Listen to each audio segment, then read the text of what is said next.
Bir günleri yer küresinde yaşayan bütün hayvanlar, kirpi, ilan, Pişik, balina, delfin, tutukuşu, dovşan, koyun ve ipek kurdu birbirleriyle bəhs etmeye başladı. Burada her bir kəs özünü öyürdü. Budur. Koyun sözə başladı. Mən qoyunam, mənim sütümdən bu faydalanır. Özünüzü çox öyməyin, mənim yoluma kim istifadə etsə hamı istiq olur.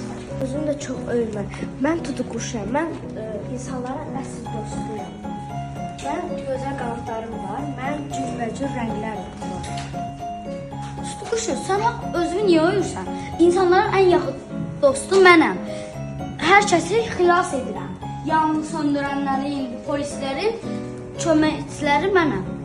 Özünü də çox öyümə, it.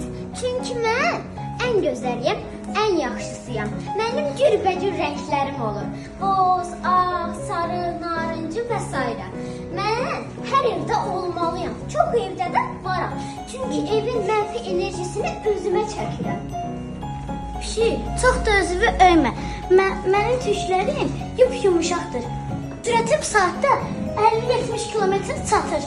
Həm də mən xalq nağıllarının tez-tez rast gələn qəhrəmanlarından biriyəm. Çox da özünüzü öyməyin. Mən ipək qurduyam. Mən ən qiymətli heyvanlardan biriyəm. Mənim saflarımdan cürbəcür gözəl geyimlər hazırlanırlar. Mən ən qiymətli heyvanlardanam. Özünüzü çox da öyməyin. Mən ən böyük heyvanıyam. Dənizdəki balıqlar istəsəm qidalanır, istəsəm onları mükəmməl edirəm. Yüksək səsimlə onlar qorxdadır qaqam. Özüm də çox öyümə, ay balina. Mən delfinəm. Mənim yaddaşım sizinkindən 20 qat güclüdür. Məni daha çox bəsləyirlər. Amma səni görən kimi hamı qorxur. Mən ilanam. Mənim zəhərimdən dərmanlar hazırlayırlar. Özünüzü çox öyməyin. Mən kirpiyəm. Yırtıcı heyvanlar üstünə gəlsə, mən tikanlarını açıram.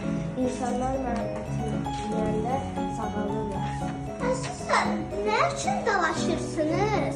Siz hamınız təbiətin yaratdığı gözəl varlıqlarsınız. Gəlin dalaşmayaq, mehriban olaq. İndi isə gəlin qucaqlaşaq.